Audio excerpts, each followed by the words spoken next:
Bismillahirrahmanirrahim. Assalamualaikum warahmatullahi wabarakatuh. Pada hari ini saya berada di SMA Negeri 1 Telaga, Kecamatan Telaga, Kabupaten Gorontalo.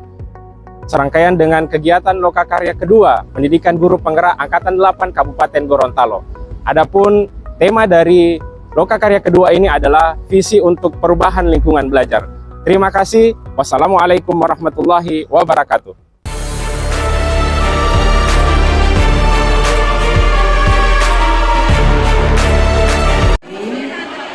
Assalamualaikum warahmatullahi wabarakatuh.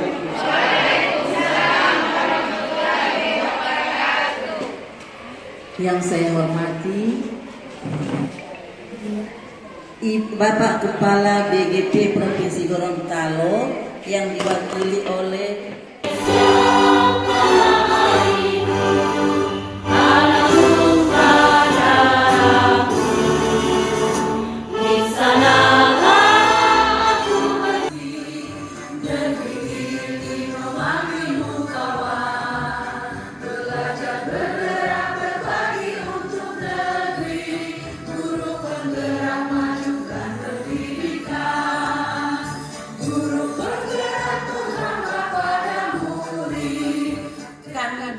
dengan membacakan basmalah. Bismillahirrahmanirrahim.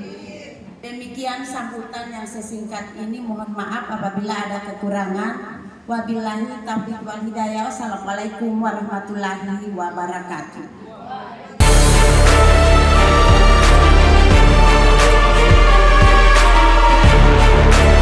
Apa kabar hari ini ya Bapak Ibu? Ya. Jadi pada hari ini kita bertemu kembali dalam kelas ini bersama dengan Pak Lukman, saya dan Ibu Dewi. Insya Allah di dalam satu hari ini kita akan bersama-sama berkolaborasi bersama di dalam kelas ini dalam mengikuti kegiatan Lokakarya yang kedua. Nah Bapak Ibu, sebelum kita lanjut, alangkah baiknya kita awali kegiatan pagi ini dengan doa. Nah, di antara bapak-bapak ibu-ibu ini yang CGP bapak-bapak hanya satu ya. Iya, hanya satu yang dari Pak Lukman. Jadi memohon kesediaan Pak Usman untuk memimpin doa sebelum kegiatan dimulai. Silakan Pak Usman. Doa.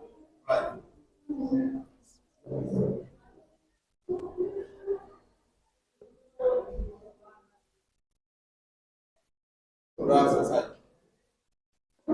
Jadi untuk kegiatan kita di Lokakarya yang kedua ini adalah visi untuk perubahan lingkungan belajar sebagaimana yang sudah Bapak Ibu laksanakan atau dapatkan materinya di modul 1.3. Kemudian juga kemarin di pendampingan individu 2 kita sudah bersama-sama mempraktekkan atau belajar bagaimana cara memfasilitasi diskusi dalam perumusan visi sekolah. Nah, sebelum saya lanjut, kira-kira bagaimana pengalaman dari Bapak Ibu ketika melakukan kemarin kegiatan pendampingan individu 2 terkait dengan diskusi perumusan visi sekolah bersama dengan kepala sekolah dan rekan-rekan guru. Saya minta satu saja yang bisa mewakili, silakan Ibu. Itu mewujudkan murid yang cerdas, berakhlak mulia serta berkarakter. Jadi bagaimana kendala saya ke depan untuk bisa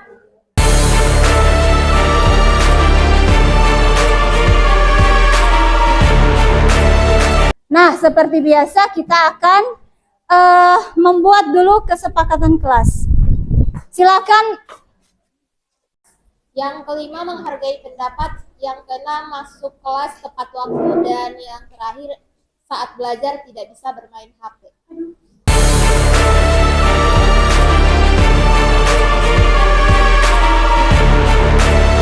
Sudah sesuai atau tidak? Jadi langsung presentasi, silakan. Itu Di kelompok masing-masing. mewujudkan generasi penerus bangsa yang berakhlak mulia, berkarakter sesuai profil pelajar Pancasila dalam ekosistem pembelajaran yang berpihak pada murid. Kemudian saya buat tahapan prakarsa perubahan efektivitas penggunaan media pembelajaran ular tangga pada materi bilangan bulat. Kebetulan saya guru matematika, yang orang tahu bahwa bukan guru, pelajaran matematika itu selalu jadi momok atau yang selalu dibenci sama siswa kan. Jadi saya buat prakarsa perubahan bagaimana caranya bahwa matematika itu jadi disukai begitu. Jadi saya pendekatannya saya buat media pembelajaran. Saya ambil ular tangga supaya sambil bermain tapi serius begitu. Ya, kalau di ular tangga itu lebih ke motivasi mereka untuk suka matematika, itu yang saya tarik begitu. Kemudian ini tahapan bagja yang pertama buat pertanyaan utama. Yang pertama saya ini, mengapa hasil belajar peserta didik pada materi bilangan bulat masih rendah? Kemudian yang kedua, apakah dengan media pembelajaran hasil belajar akan meningkat? Siapa suara mengganggu yang lain? Kemudian pada tahapan yang kedua, ini ambil pelajaran. Media pembelajaran apa? Media pembelajaran yang bagaimana yang bisa menarik bagi murid? Ya. Kemudian ini ada. Kemudian media pembelajaran bagaimana yang dapat memotivasi murid untuk memahami materi. Kemudian tahapan bagja yang ketiga, mana dia? Ini, gali mimpi. Yang pertama, menurut peserta didik, media pembelajaran bagaimana yang dapat menarik dan memotivasi minat belajar. Kemudian yang kedua, bagaimana cara peserta didik aktif dalam pembelajaran. Kemudian yang ketiga, apa manfaat media pembelajaran yang digunakan oleh guru. Kemudian jabarkan rencana.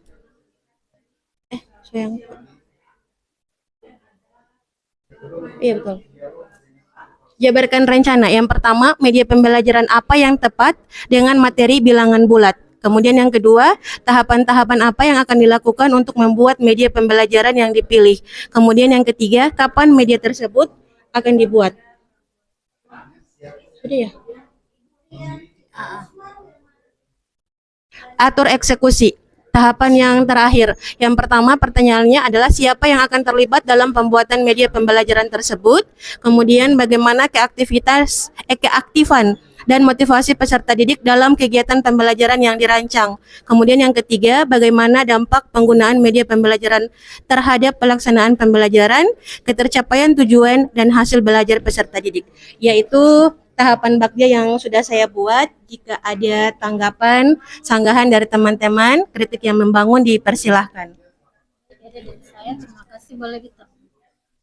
Ya, terima kasih ada dari saya. Sebelumnya saya memperkenalkan diri, nama saya Indriati Agus. Saya hanya ingin boleh ditampilkan kembali. Ya, kalau ini kan mohon maaf, ini saya mewujudkan generasi penerus bangsa yang berakhlak mulia, berkarakter sesuai profil pelajar Pancasila dalam ekosistem pembelajaran yang berpihak pada murid. Mohon maaf, kalau tidak salah kemarin kita menerima materi itu, kalau tidak salah kalau membuat visi itu alangkah baiknya tidak menuliskan itu sesuai profil pelajar Pancasila, tetapi kita mengambil salah satu dari keenam komponen profil belajar Pancasila. Kata profil pelajar Pancasila itu alangkah baiknya tidak dituangkan dalam visi itu, tapi misalnya kita mengambil itu macam itu sudah sesuai itu akhlak mulia, berkarakter seperti itu. Kalau tidak salah seperti itu yang saya dengar. Bagaimana dengan teman-teman yang lain?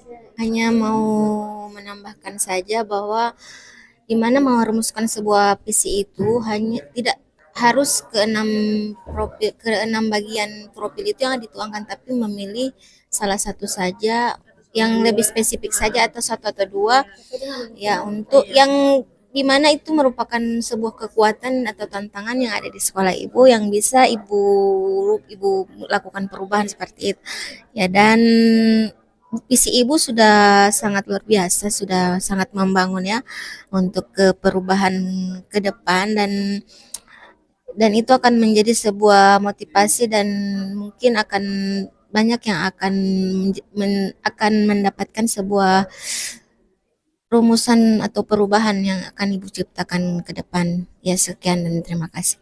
Assalamualaikum warahmatullahi wabarakatuh. Pak. Ibu siapa tuh? Indri. Oh ya, terima kasih Ibu Indri dan Ibu Somarti, masukannya sangat bagus. Jadi ya yang saya tahu juga kemarin materi yang diberikan instruktur ya, ya kalau boleh hanya ambil salah satu, salah dua atau salah tiga saja, iya sesuai kondisi sekolah yang ada. Ya nanti saya terima masukannya, nanti saya akan perbaiki visi saya. Bagaimana dengan ini pertanyaan-pertanyaan yang ada di tahapan Bagja? Apakah ada yang perlu diperbaiki atau bagaimana? Mohon masukannya. Kalau saya sudah bagaimana dengan teman-teman?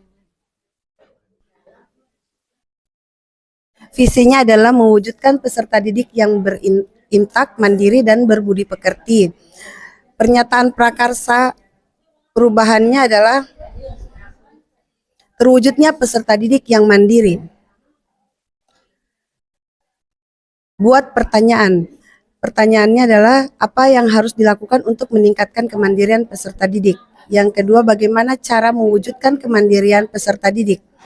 Tindakannya adalah yang pertama membaca literatur, jurnal, dan sebagainya mengenal kegiatan-kegiatan yang meningkatkan kemandirian peserta didik. Yang kedua adalah menganalisis kemampuan awal pada peserta didik, utamanya dalam karakter kemandirian. 3. Melakukan komunikasi dengan kepala sekolah untuk mendapatkan dukungan dalam program penerapan proses pembelajaran yang meningkatkan kemandirian peserta didik. 4. Berkolaborasi dengan komunitas praktisi di sekolah. Ambil tindakan. Pertanyaannya siapa sekolah yang sudah berhasil menerapkan kemandirian pada peserta didik? Aktivitas apa saja yang dilakukan? Situasi yang bagaimana yang terjadi? Tindakannya adalah mencari contoh nyata bagaimana pembelajaran yang dapat meningkatkan kemandirian. 2. Mewawancarai rekan sejawat, kepala sekolah, pengawas, dan siswa.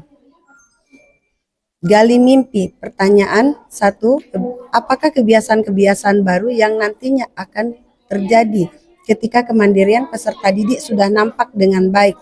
Tindakannya adalah 1. Melakukan observasi hasil. 2. Membuat deskripsi atau narasi sikap terhadap perilaku peserta didik dalam merespon sikap yang positif.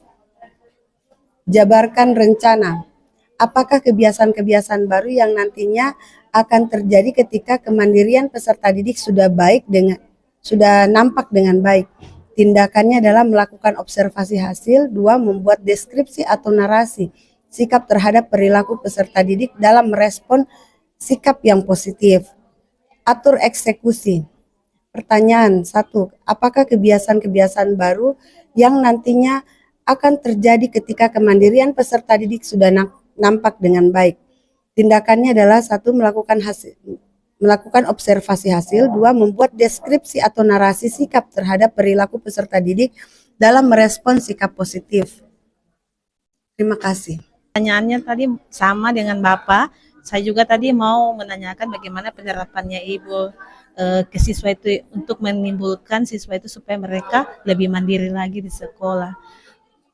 Dan Ibu juga tadi sudah menjawab dengan membiasakan mereka bagaimana kesadaran mereka di dalam melaksanakan kesepakatan kelas yang telah dibuat di kelas. Jadi mereka di situ contohnya mereka bisa membuang sampah pada tempatnya tanpa diperintah lagi oleh guru. Menurut saya itu ya berarti mereka ini sudah sadar. Berarti mereka sudah bisa melaksanakan tanpa disuruh. Berarti mereka itu sudah mandiri ya. Padahal masih kelas 1. Kalau kita pikir kelas 1 ini kan masih butuh bimbingan. Perlu bimbingan. Mungkin hanya itu dari saya. Terima kasih.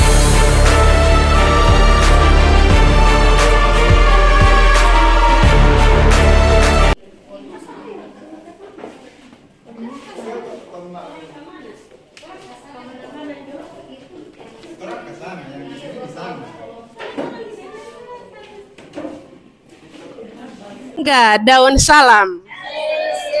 Dipetik dari kebunnya Pak Aslan.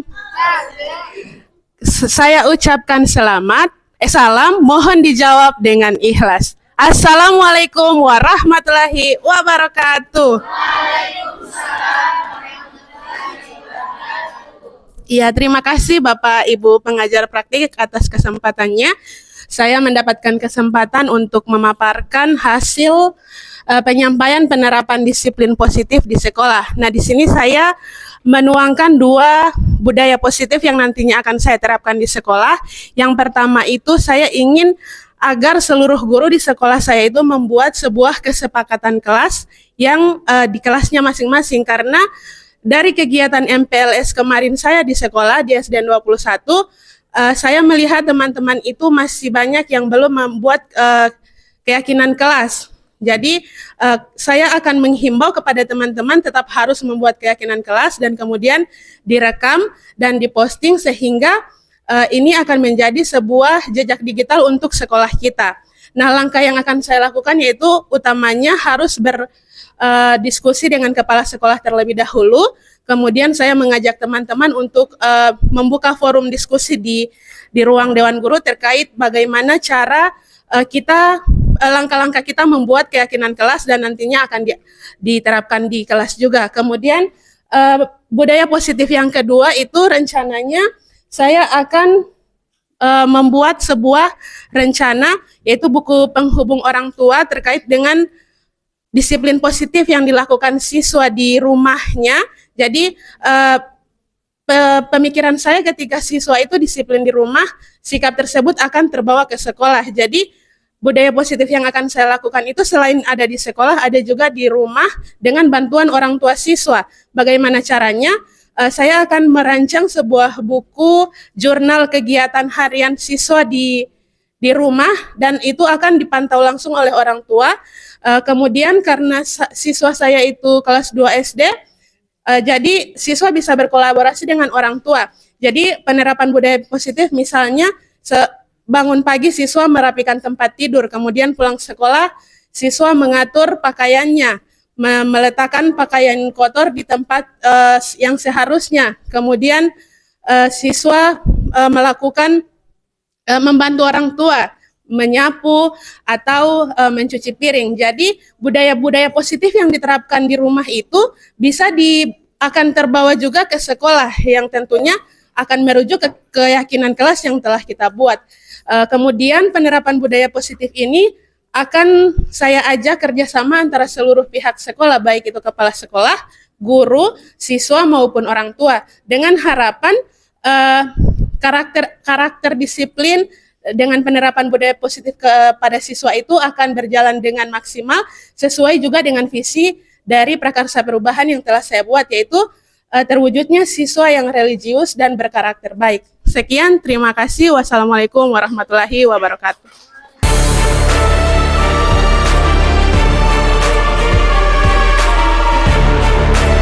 Di sesi kedua ini materinya keyakinan kelas dan segitiga restitusi.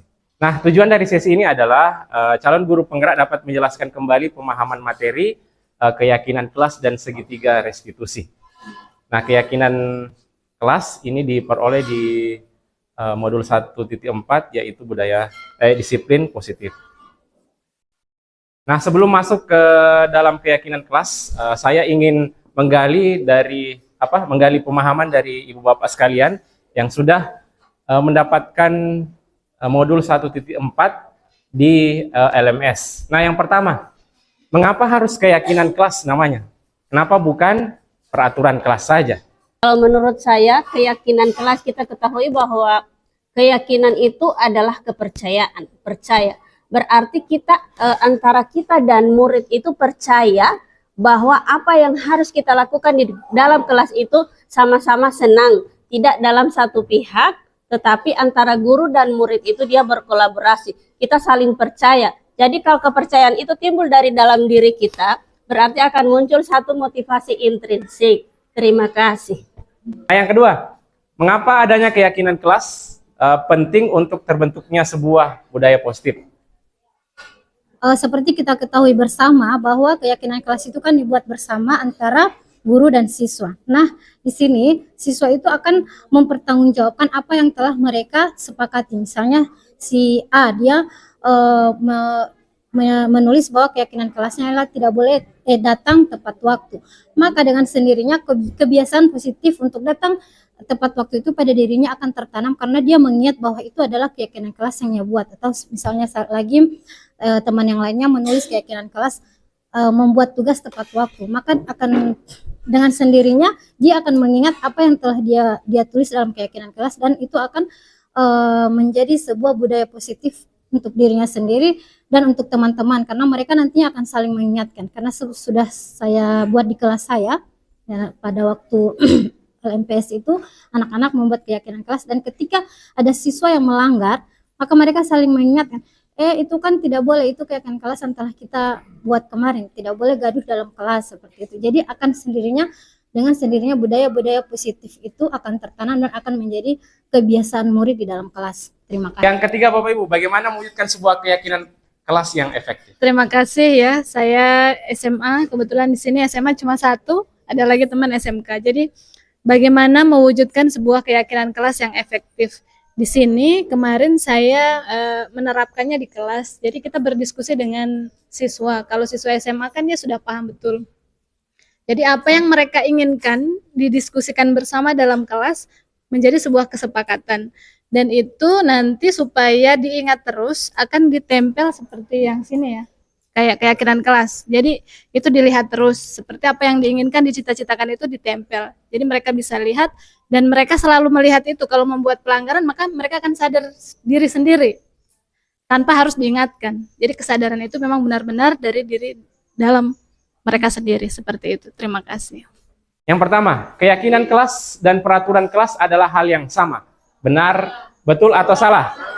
Kalau menurut saya, keyakinan kelas itu merupakan suatu kesepakatan yang telah dibuat di dalam kelas, antara guru dan siswa. Kalau peraturan kelas berarti itu memang yang sudah yang harus dipatuhi oleh siswa, yang dibuat oleh aturan-aturan seperti aturan sekolah yang telah dibuat oleh guru bersama kepala sekolah yang harus mereka taati. Menurut saya demikian. Terima kasih. Keyakinan kelas berlandaskan nilai-nilai kebijakan atau prinsip universal. Ya, terima kasih. Kalau menurut saya keyakinan kelas itu berlandaskan nilai-nilai kebajikan. Kenapa demikian? Karena yang akan menjadi kesepakatan kita itu melalui nilai-nilai kebajikan itu. Contoh, misalnya saling menghargai. Itu kan termasuk nilai-nilai kebajikan. Kemudian saling menyayangi, rasa sayang. Nah, itu juga berarti termasuk pada nilai-nilai kebajikan. Dan masih banyak juga bentuk-bentuk nilai-nilai kebajikan yang ada di nilai-nilai prinsip universal. Terima kasih. Menggunakan helm saat mengendarai motor, nilai kebajikannya apa? Keamanan. Apa, Bu?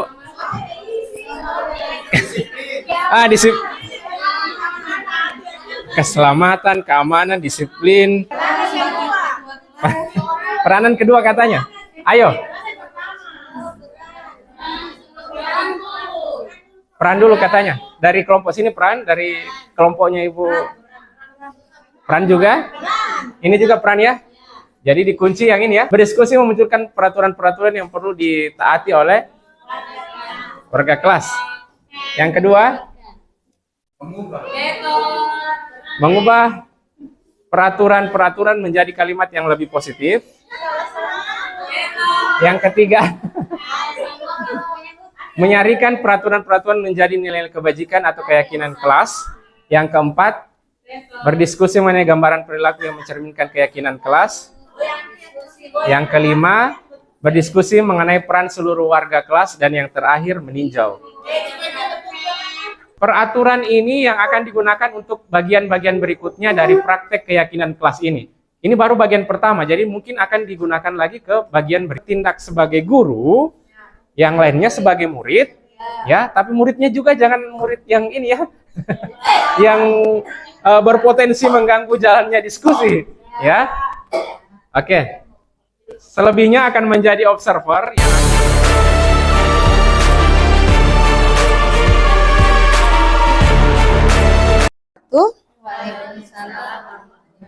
Anak-anakku sekalian, pada hari ini sebelum kita masuk ke dalam kelas ini kan, ini baru pertama awal pembelajaran.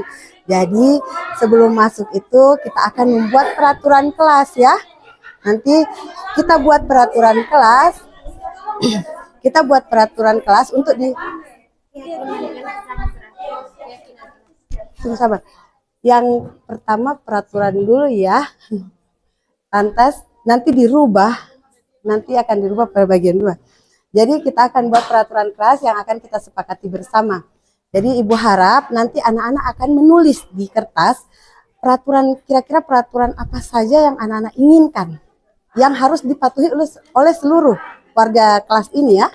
Oke, Ibu bagikan ya, silahkan. Ibu itu aturan yang mau tulis itu macam yang kita harus mau buat di kelas. Harus dipatuhi di dalam kelas ya. Jadi nanti Ibu bagikan sticky note, nanti ditulis di situ, terserah kalian mau tulis apa saja, yang pokoknya hal-hal yang harus dipatuhi di dalam kelas, oke? Oke.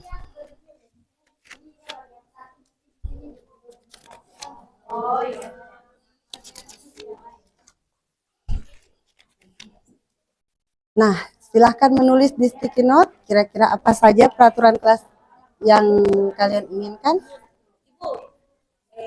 Berapa Ibu yang mau tulis?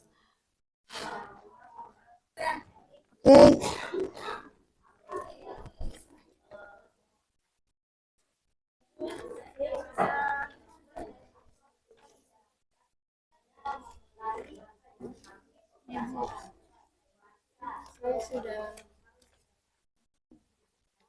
Oke, Ibu bacakan ya, atau ada yang mau mencoba bacakan?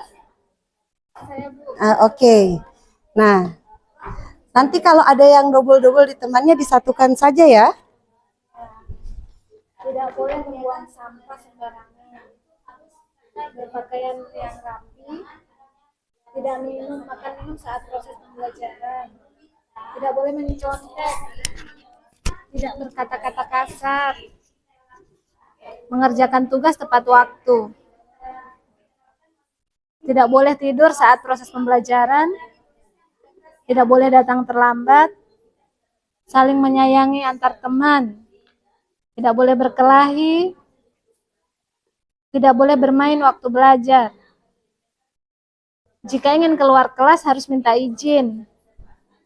Jangan bercerita atau bermain ketika belajar. Yang ini sama. Cuma itu Ibu. Yang lainnya sudah sama. Ya. Silakan duduk kembali. Nah, di dalam pembuatan peraturan kelas ini Ibu lihat ada beberapa yang sudah sama ya. Jadi kita akan satukan. Nah, inilah peraturan kita yang akan kita dilaksanakan di dalam kelas ya. Ibu sudah tempel seperti ini. Nanti akan diperbaiki lagi dan akan Ibu tempel di dinding. Nah, peraturan kelas pada hari ini telah kita laksanakan. Kita akan mulai pembelajaran. Jadi Ibu selesaikan sampai di sini untuk peraturan kelas. Wassalamualaikum warahmatullahi wabarakatuh. Assalamualaikum warahmatullahi wabarakatuh. Waalaikumsalam warahmatullahi wabarakatuh. Selamat pagi teman-teman. Pagi Ibu. Apa kabar hari ini? Alhamdulillah luar biasa. Tetap semangat. Allahu Akbar. Oke, semangat semua ya. Jadi hari ini tujuan pembelajaran kita hari ini adalah kemarin kita sudah menyepakati keyakinan kelas ya. Ya, jadi ada 10 keyakinan yang kita sudah sepakati bersama. Nah, hari ini tujuan pembelajaran kita hari ini adalah mengubah keyakinan kelas yang telah kita kesepakati kemarin ke nilai kebajikan. Bisa? Jadi nilai-nilai keyakinan kelas yang kita sudah sepakati kemarin kita akan ubah ke apakah dia termasuk di nilai kebajikan yang mana? Ya, oke. Nah, sekarang kita akan mulai pada yang pertama. Keyakinan kelas yang pertama yaitu saling menghargai sesama teman dengan guru. Kira-kira dia termasuk pada nilai kebajikan yang mana ya? Nilai kebajikan. Di sini ada nilai. Menghargai. Menghargai. Oh iya, berarti Ibu masuk di nilai kebajikan menghargai. Oke, baik. Jadi yang keyakinan kelas yang pertama itu berada pada nilai kebajikan menghargai. Hargai. Baik, kita akan lanjut kepada keyakinan kelas yang kedua, yaitu membuang sampah pada tempatnya. Membuang sampah pada tempatnya, kira-kira dia termasuk nilai kebajikan yang mana ya? Menjaga kebersihan, Bu. Membuang sampah pada tempatnya berarti berarti dia termasuk pada nilai kebajikan mandiri. Kemudian yang ketiga, keyakinan kelas yang ketiga, meminta izin ketika keluar kelas. Kira-kira dia termasuk nilai kebajikan yang mana? Meminta izin ketika keluar kelas. Rasa hormat.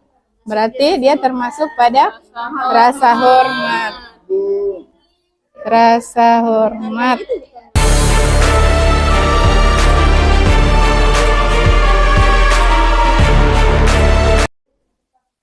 Di materi yang ketiga ini, tadi saya sudah ikuti, saya sudah mendengar, menyimak teman-teman dalam menyajikan materi. Pada materi kita yang ketiga ini, itu adalah praktek segitiga restitusi. Dan saya yakin dan percaya ibu-ibu hebat ini sudah mempelajari di modul yang ada di LMS pada modul 1.4. Kemudian ibu-ibu juga sudah melakukan kegiatan yang pada hari ini yang Bapak Lukman melakukan kegiatan dalam peran, bermain peran. Nah, sehingga pada materi kita yaitu praktek segitiga restitusi ini tujuannya bagaimana calon guru penggerak dapat menunjukkan keterampilan dalam melakukan segitiga restitusi. Nah, pada kegiatan segitiga restitusi ini, di sini sebagai seorang guru kita dihadapi oleh masalah. Ya. Sebagai seorang guru, ketika murid Anda melakukan kesalahan, kemudian tindakan mana yang Anda akan lakukan? Berikut, Anda menunjukkan kesalahannya dan memintanya melihat kesalahan baik-baik. Anda mengatakan, kamu seharusnya tahu bagaimana kamu seharusnya bertindak. Kemudian Anda mengingatkan kepada murid, Anda akan kesalahannya yang sama di waktu sebelumnya.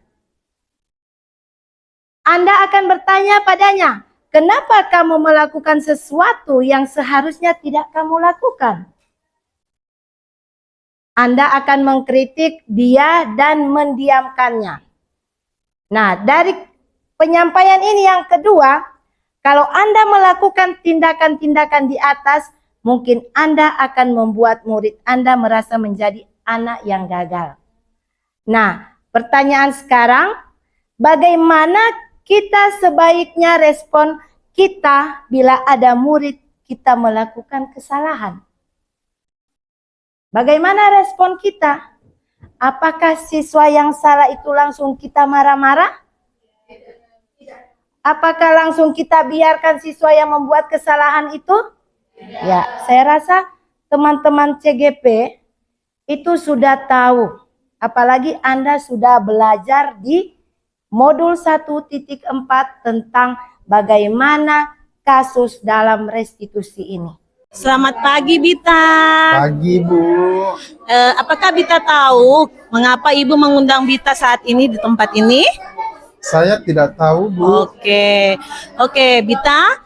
Ibu mendengar dari guru lain bahwa hari ini Bita sering keluar masuk kelas, apa itu benar? Saya sering sembelit, Bu, makanya saya sering keluar kelas. Apa benar sembelit? Sebenarnya tidak, Bu.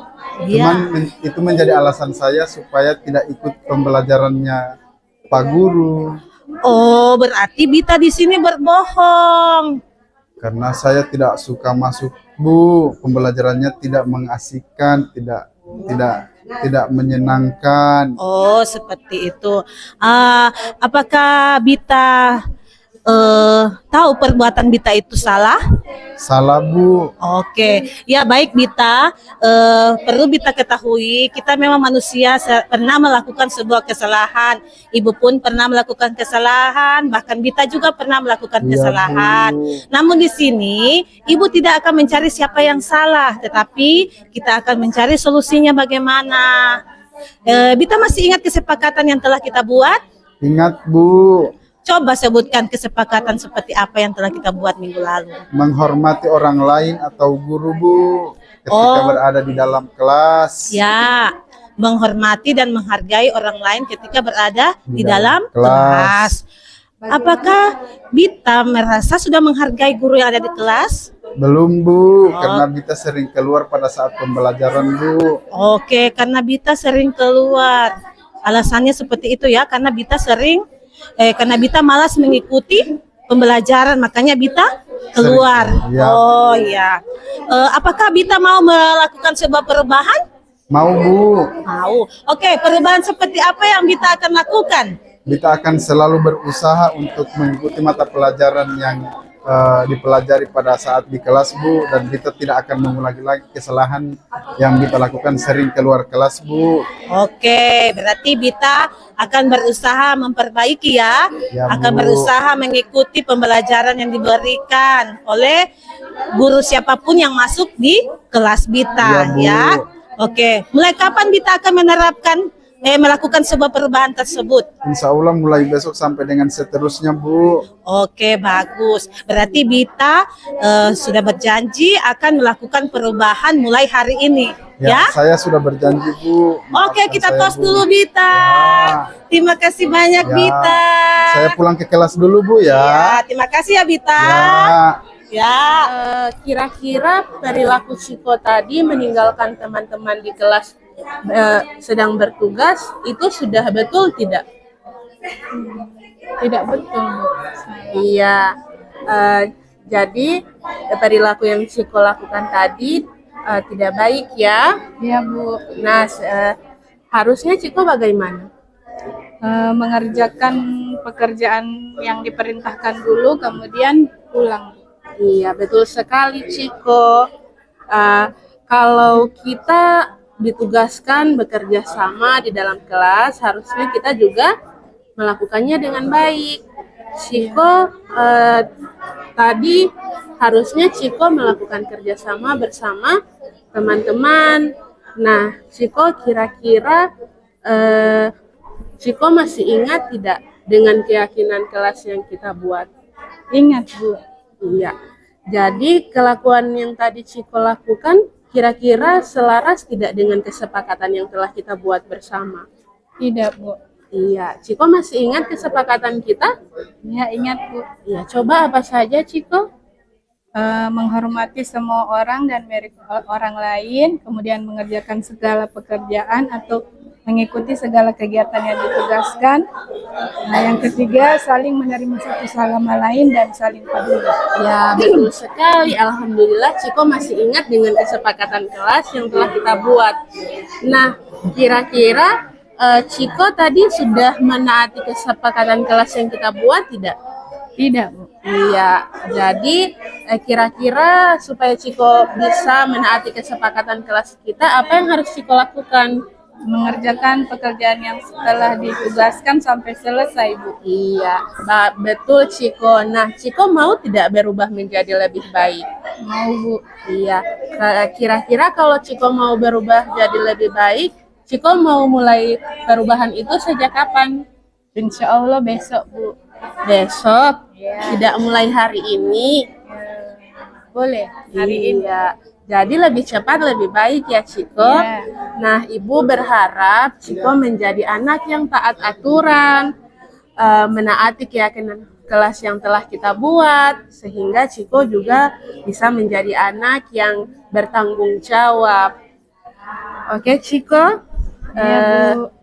Mengerti ya? Iya Bu, mengerti. Oke, jadi itu saja yang ingin Ibu pastikan kepada Ciko. Semoga kedepannya tidak terulang lagi ya. Iya Bu. Oke, terima kasih Ciko. Sama-sama.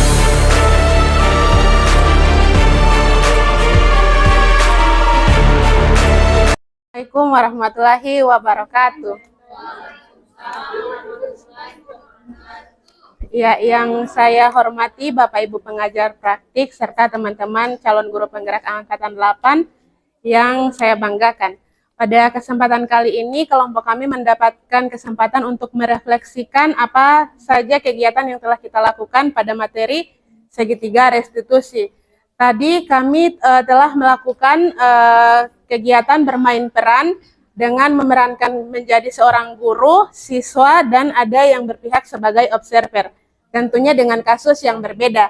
Nah, dari kegiatan tersebut saya dapat mengambil pelajaran bahwa segitiga restitusi itu sangat baik kita terapkan di sekolah, utamanya kepada siswa yang melakukan kesalahan. Karena dengan adanya segitiga restitusi, kita sebagai seorang guru dilatih untuk tetap tenang ketika menghadapi sebuah permasalahan. Jadi dari kegiatan ini sangat membantu kita sebagai seorang guru agar bisa tetap mengimplementasikannya di sekolah. Dan tadi juga kerjasama yang berjalan di antara kelompok kita berjalan maksimal dengan perannya masing-masing. Sekian, terima kasih. Billahi taufiq wal hidayah. Wassalamualaikum warahmatullahi wabarakatuh.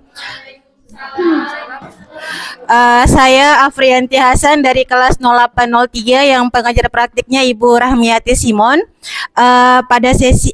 Pada kesempatan ini, terima kasih atas kesempatannya Ibu Dewi mengevaluasi pelaksanaan kegiatan Lokakarya 2 dan dapat memaknai pengalaman mengikuti Lokakarya 2. Pada Lokakarya 2 ini, poin penting yang saya dapatkan itu yang saya tidak dapat sebelumnya itu pada urutan langkah-langkah utama dalam menetapkan keyakinan kelas serta pendalamannya. Jadi sebelumnya saya dan mungkin teman-teman yang lain tidak tahu langkah-langkahnya itu seperti apa. Tapi tadi materi yang dibawakan oleh Pak Lukman tadi sudah menjelaskan tentang urutan dan langkah-langkah utama dalam menerapkan keyakinan kelas, dan semoga kita bisa mengimplementasikannya di sekolah kita masing-masing. Terima kasih. Wassalamualaikum warahmatullahi wabarakatuh.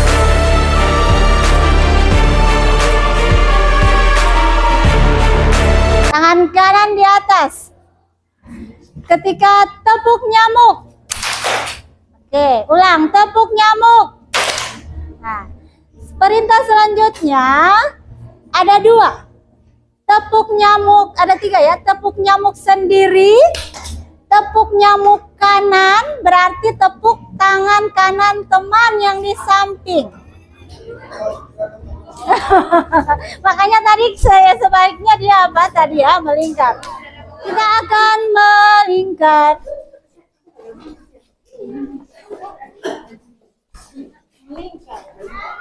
Tepuk nyamuk. Tepuk nyamuk sendiri. Tepuk nyamuk sendiri. Tepuk nyamuk kiri.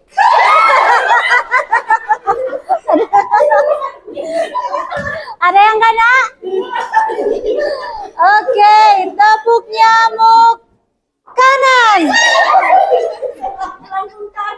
Tepuk nyamuk kanan.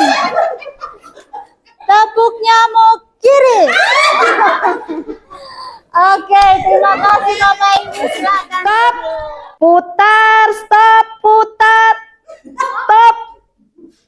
Putar, putar, putar, putar, stop. Stop, stop.